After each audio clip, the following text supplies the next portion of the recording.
everyone. It is Sam from the Avalon Center. So that means it's Friday again. So happy Friday. Thank you guys for watching as usual. And one thing that I said at the end of my video on Monday is if there's any clients, anyone out there that's watching that would like for us to do a video on a specific topic, maybe go deeper on a subject, go in detail on something specific, you are more than welcome to reach out to us.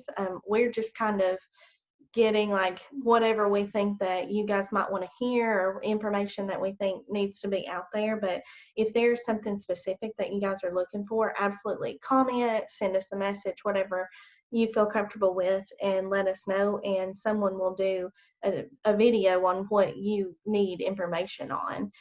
We definitely want to tailor this to the people that are needing these. So if there's anything specific, please just let us know and we will do that. So today, for the sexual assault video of the day, I wanted to talk about grooming.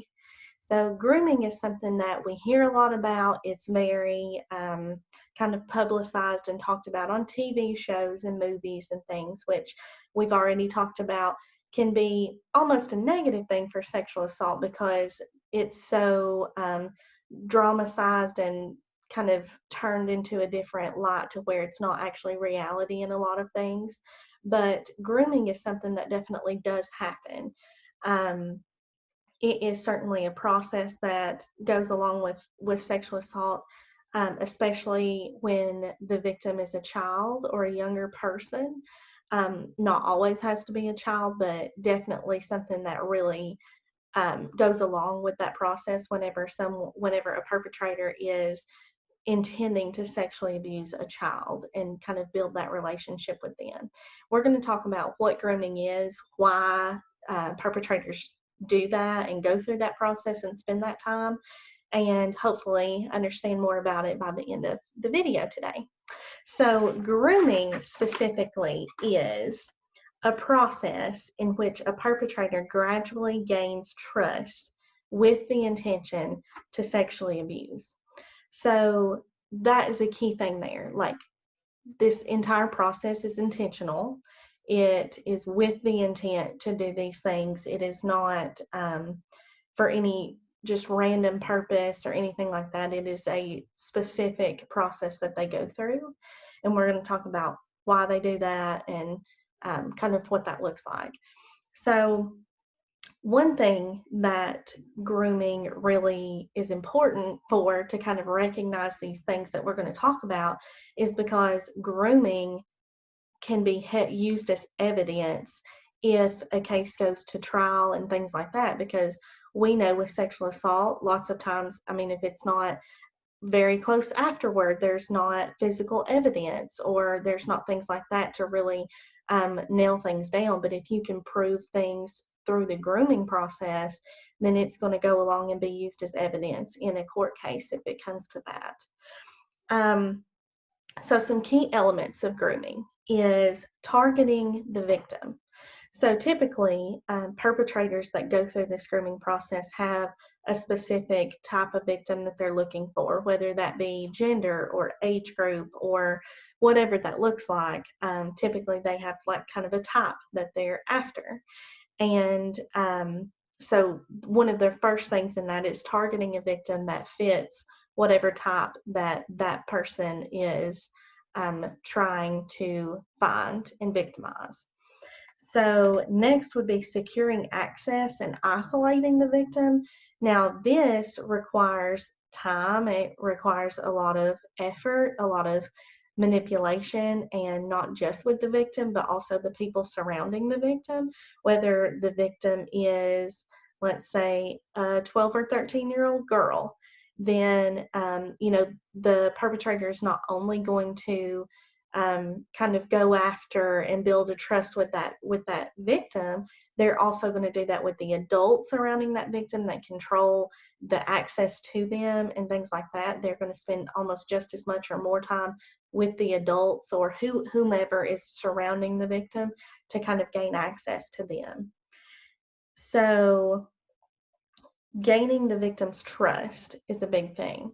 And a lot of kind of what my examples and a lot of what I'm going to talk about is when it is a younger person like that, and gaining their trust and manipulating their young emotions and things is a major part of grooming, is basically what grooming is about, and kind of the end result is to gain that victim's trust to where they're unknowingly on your side because of their age, their immaturity, their many different things that's happening there, or whatever that might be if the victim is younger like that.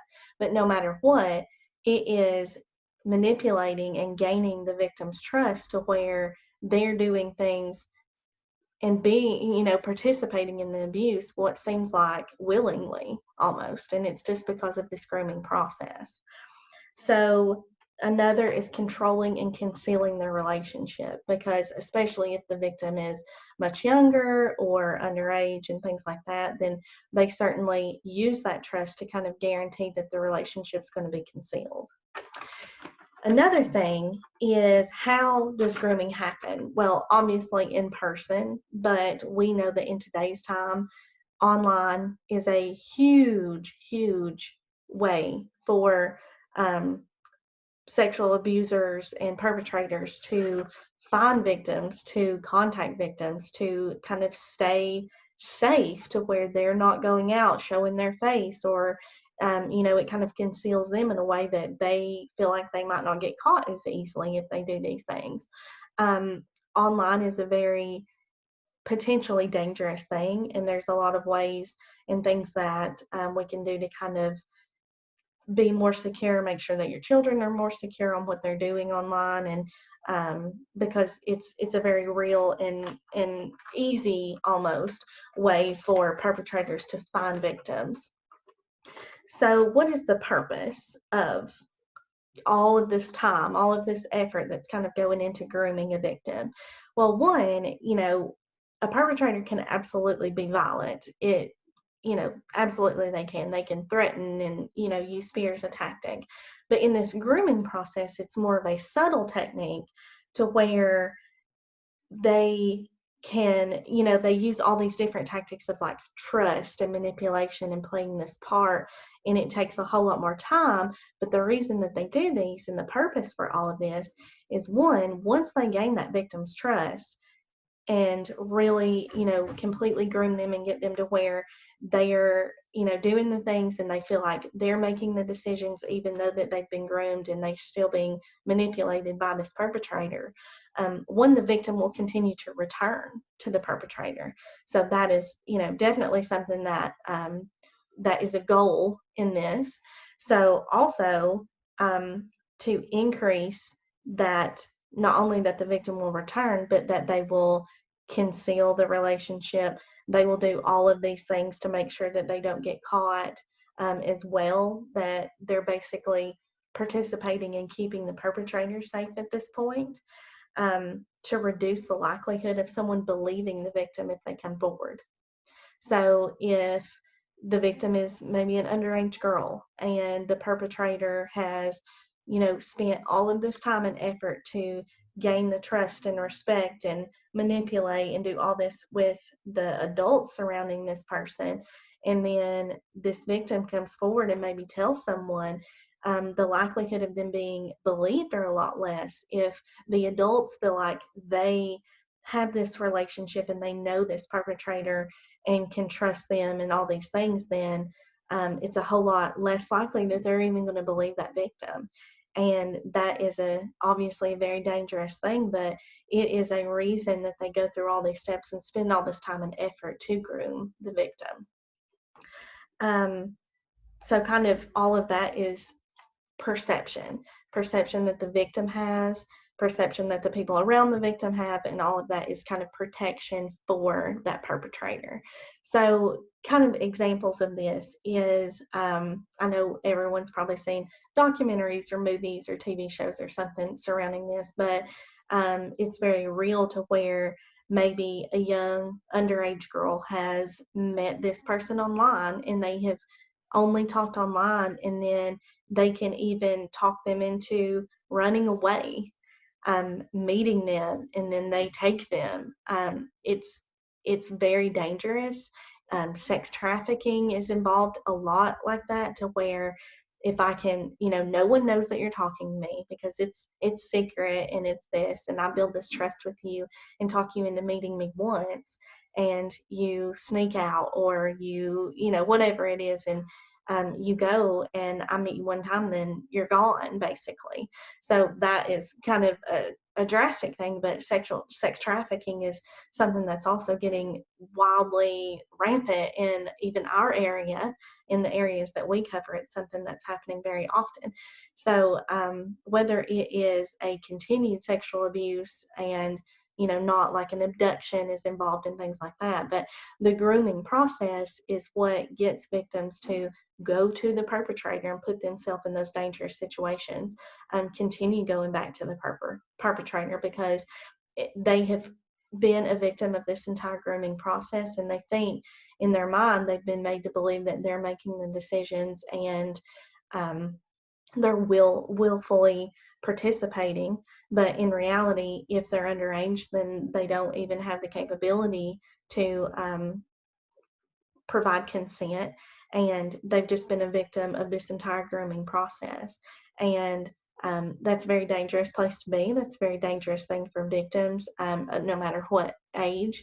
But that's why these specific perpetrators that will go through this grooming process, it takes effort, it takes time, and it's something that they're willing to do to get to that victim.